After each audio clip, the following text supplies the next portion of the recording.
testing that was supposed to happen this year.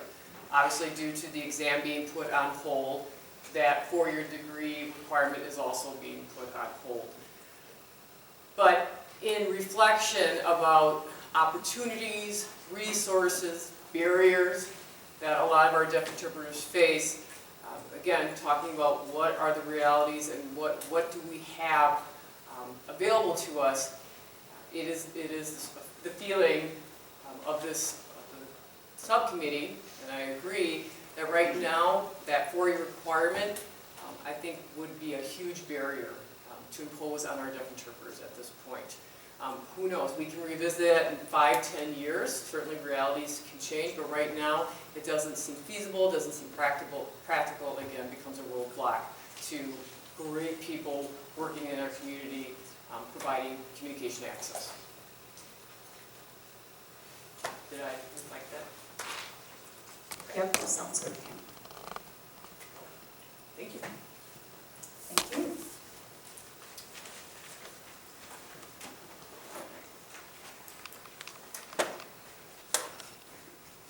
Going back to this example,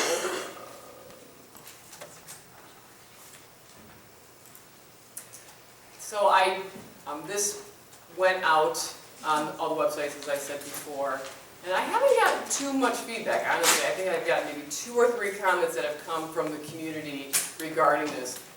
I got one question regarding the bachelor's degree requirement for this. And reflecting on the restricted and the renewable license and what the expectation was, currently the restricted license requires the completion of an ITP degree. It does not say a requirement of a bachelor's, right? But that understanding was to get a renewable license, and RID NIC being the only option, which required a 4-year degree, it was implied that through your national certification through RID, you would have to have a 4-year degree. So that killed 2 birds with 1 stone. Okay. I didn't look, and it's all I could think of. But that was, I think, the spirit and the intent with the renewable license, that a 4-year degree requirement would be the expectation for that. I do feel that that is where we're headed. Certainly can entertain, is that a requirement for the intermediate? Maybe not, I don't know. Is it just an ITP that's required for the intermediate? Some other things, and then for the advanced and master, should a 4-year degree requirement be expected? I hate to see some regression on that. That's just my personal opinion on that, but again, that we'll certainly open that up for public comments. So that was one piece of feedback I got on that. And then the other one that someone had questioned was, do we require RID membership as a part of licensure? Right? And so that was the other one, because currently our license does require that you be an RID member. Again, that is open for discussion. We did talk about it at our Whispered board meeting this past Sunday, entertaining all different ideas and possibilities and what would be the consequence of that. And I can maybe have other board members speak to that, but the concern was we don't have a strong mechanism in place, anything to replace the CEU tracking that's required for professional development. And to not have RID, we would have to try to include something in the state which would incur additional costs and expenses and oversight. And I don't know if we have the state funding and resources to be able to do that type of oversight at this point. So again, I'm just throwing that out there for you, is that CEU piece is required. We certainly have to have professional development be a part of all the levelings for all the interpreters, all the levels. Other than RID, I don't know what that tracking mechanism would be. So just throwing that out there for you.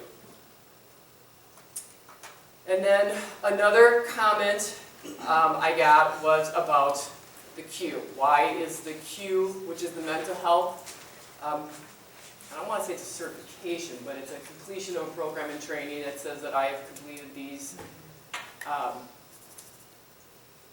components, this criteria for working in mental health settings. Absolutely, the ideal would be to include the Q, but the reality, it goes back to access and availability of it. If it's only being offered in Alabama, that is very expensive, and creates barriers to people who want to access that. The other concern too is if we require only Q qualified interpreters to work in the state of Wisconsin, you are going to shrink your pool like nobody's business. And I think that would actually create more of a shortage than we are ready to handle. Because your Q interpreters are not just Q interpreters, they are also your legal interpreters. They're also doing medical interpreting. You know what I mean? They are spread thin as it is. And so I'm just cautioning you when we say it should be this, absolutely. I don't disagree, but what's our reality?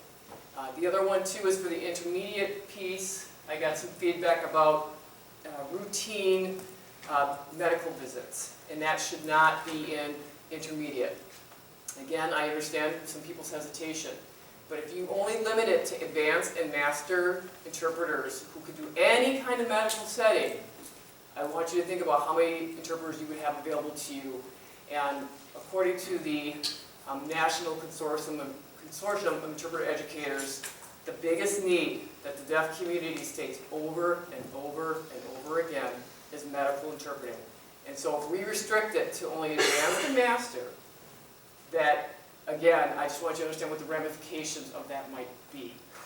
So it is our hope with this leveling system, with the ID badges, with the color coding system, that we will create some sort of enforcement and education and advocacy that tells a deaf person when they're in a medical appointment, for this type of appointment it's okay, but for this appointment, and I get it, you could go into a routine doctor's appointment and it can turn into something critical. I completely understand that. Hopefully we are training our interpreters well to go, okay, I'm out, time to bring someone else in. You know, like, hopefully.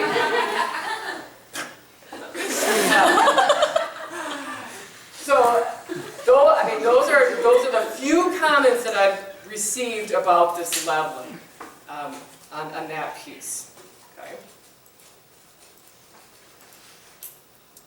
All right, so another priority that was discussed was the DSPS and DPI Memorandum of Understanding, the MOU.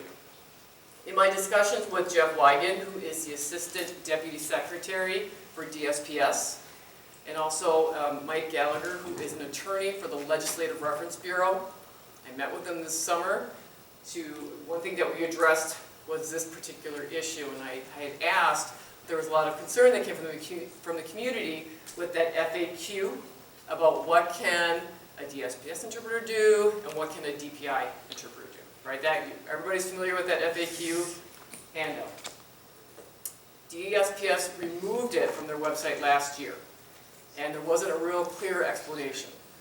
It is because in the last year or two, I cannot tell you, but there has been new legislation enacted that says if that document does not have statutory authority, it cannot be on the website. That FAQ did not have statutory authority, meaning it wasn't clearly articulated in our license. And so it is the recommendation, coming from Jeff and from Mike, that if we propose new legislation, that we clearly state that there will be a formal agreement between DSPS and DPI to create a MOU that will have statutory authority, that will have teeth, and that we are bringing in officials from both DPI and DSPS. From DSPS would probably be Slick, because that's what we would consider our panel of experts, people that have the knowledge and expertise to guide that process.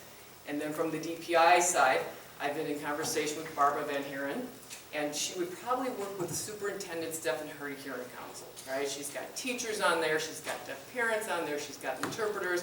She has a variety of experts, I guess, and people with a variety of experiences who could help inform what that MOU should look like. I think the current FAQ would be the template, the starting point that they would use, and certainly make some adjustments, but that's what we're hoping for. And I'm hoping in this next year that we get those groups together, those experts, to agree on that MOU like they did back in 2010 when the law was first enacted, because it was DPI and DSPS working together. And we do it again so that when the law is passed, we have been proactive, we've got a document ready to go, and we're not doing things after the fact. So that is the clarification of that. It is not in our scope to talk about EIPA scores, what should the leveling be, that is not in our purview at all. Substitute license, this, that, we're not dealing with that either. That's a whole separate license. All we are looking for is that MOU, clarification that we are all in agreement.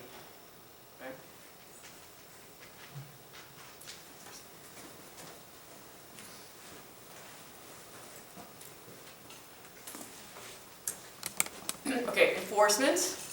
I gave some examples of the ideas and the recommendations that we came up with that might help address and minimize some of the concerns with enforcement, such as the ID badge. What was the other one I came up with? Lost my train of thought. But part of, again, this summer, which was reflected in the minutes in September, and I'll just reiterate it again, is that when talking to Jeff Wyden about enforcement, people have proposed different ideas about how do we monitor the interpreters. And he clearly explained whether we have SLIC, whether we create an examining board, whether it is a designated official within DSPS, they could come to the same conclusion, right? They determine that this interpreter has indeed violated the law, right? And then that letter gets sent to the interpreter, and it's a cease and desist order, if I'm saying that correctly. And it says, you shall not work anymore, because what you did, we have determined that what you did was unethical and that you were in violation. So the interpreter can take that letter, you know what they can do with it? They can, okay? And they can launch that letter, right? And that's been a concern of the deaf community. So now we can follow up with another letter. So let's say the interpreter continues to practice. It's a $10,000 fine requesting a forfeiture of your license. And again, you can do the same thing. You take that piece of paper and crumple it up. What they are saying, DSPS is more about compliance and not about punishment, right? And so it takes on a very different energy. It comes down to your DAs, right? You as a community, both deaf and interpreting community, if you feel that an interpreter's actions are that egregious, you have to get the attention of the DA. You have to contact them and let them know that these are the things that are happening, so that DA makes a decision whether they want to prosecute that case or not. That's what it boils down to.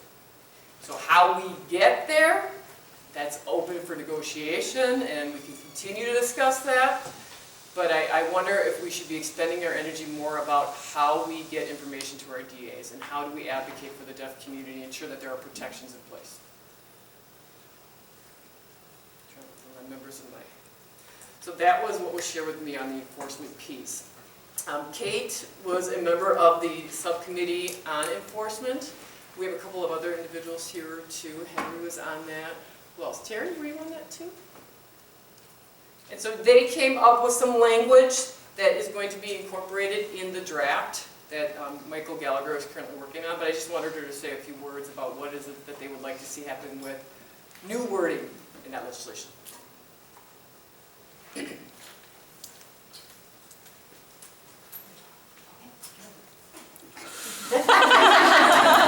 you like a microphone?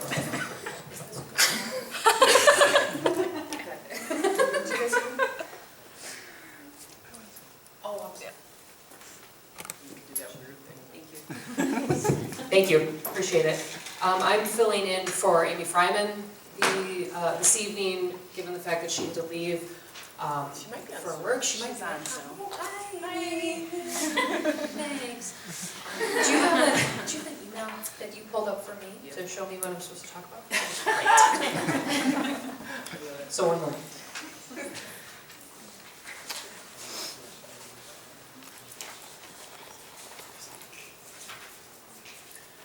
Excellent. So as Pam just shared, the enforcement piece is really going to come down to making sure that the DAs are aware when things are being done egregiously out in the community, and how can we convince them that our deaf community should be protected using the laws that we have. So the two recommendations that our subcommittee came up with over the summer was increasing the fine to a maximum of $1,000.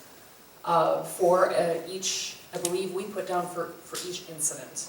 Again, that doesn't come down necessarily to our decision, that would be DSPS's decision. They would be able to reach out to SLIC, if SLIC is still part of our licensing thing, or whoever else that they need to reach out as far as expertise, as far as the egregiousness of the fines and how to apply them. Our also recommendation was to do a minimum of a 2-year suspension of sign language interpreter of the license itself, once it was documented that this person was breaking the law in some way, shape, or form. We did speak with the, what was that gentleman's name? Mike Gallagher. Mike Gallagher about the 2-year suspension and how that would be decided, if it would be a 2-year or if it would be less, depending on what was investigated and what was decided. Again, that would be DSPS's decision, but they would be able to reach out to experts in the community, and again, SLIC, if it is still an entity that they can reach out to for expertise. We did a lot of research on a lot of the other licensing, the different professions that were licensed, and we focused on, I believe, acupuncture, midwifery, things like that. We didn't want to go into necessarily a lot of the mainstream licensing because that's not quite what we are. We looked for something that's a little more unique and did our definitions and ideas from there. So, Okay, thank you.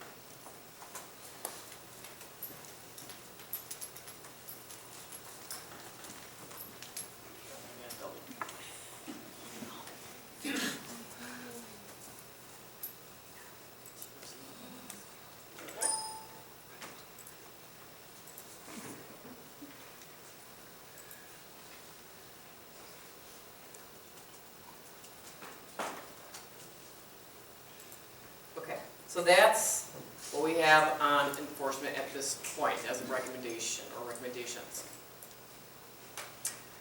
Okay, so those, in a nutshell, are our rough draft recommendations.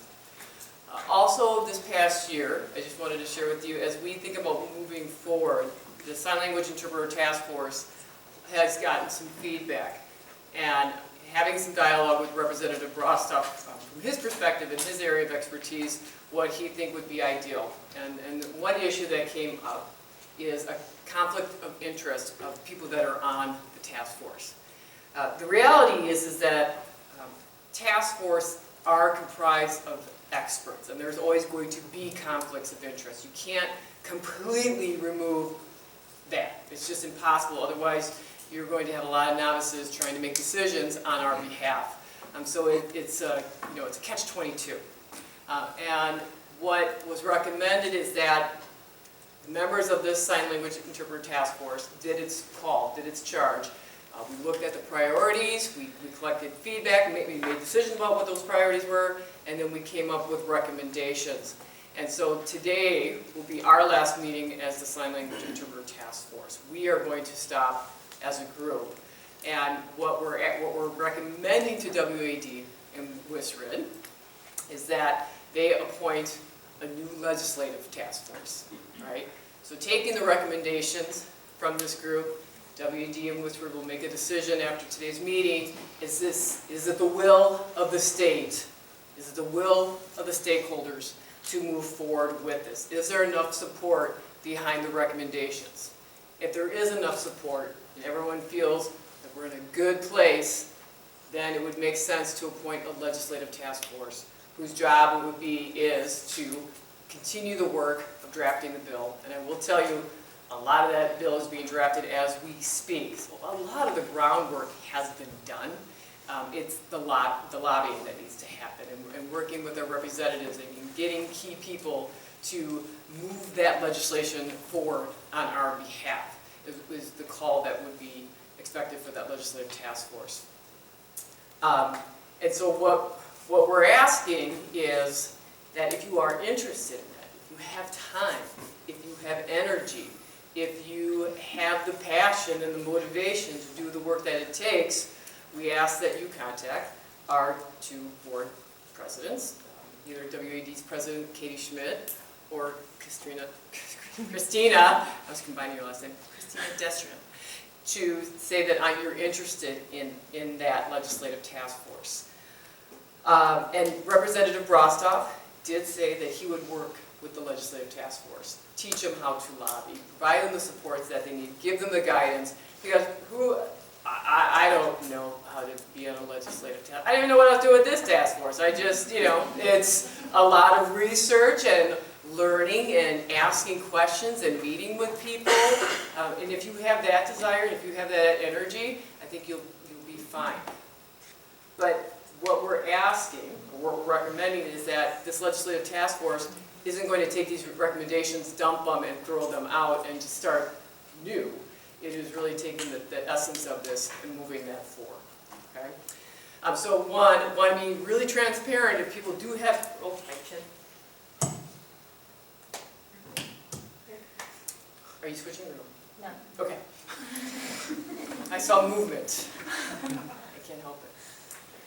So if people are, so again, in the spirit of transparency, and just naming that concern, that if folks feel that there are members of this task force that are compromised, are not working in the best interests of the state, we ask that you pass along that feedback to our board presidents. If there are members of this task force that you would like to see continue the work, you can certainly pass that recommendation on too. Again, if we want to minimize any barriers. If we're going to do all this work, and we are going to move ahead and try to introduce new legislation in January, and our community is not in support, and we have people questioning the legitimacy and the authenticity of the people that are serving on this, it's going to go nowhere, right? And so that we cannot have. We cannot have that. Two, another thing I want to address, I want to apologize if we've ever given the impression that we do not take this work seriously and that we are minimizing the struggle and the strife that many of you are feeling. That was never our intention to ever make anybody feel that way. We are deeply committed to ensuring that we have interpreters who are qualified, but who also can work and be happy and go home and say hello to their family and not have to work 13 jobs to make ends meet. We absolutely are sensitive to that. But if we ever came across, in any way, shape, or form, that conveyed something different, I do apologize on behalf of the task force and myself. Okay, so what I'd like to do now, it is almost 7 o'clock. I'd like to take a 5-minute break. The implicit meaning of that means 10-15 minutes, as we know. We're going to aim for 5, and then we're going to come back. Please have your index cards ready, and I will start opening it up for public comment, just the things that we presented, your recommendations. Oh, you did not get note cards. That's problematic, so I will pass those out now. It's $1 charge. $1 charge. And I'll get those out to you, so then we'll get started in about 5, 10, 15 minutes. Thank you.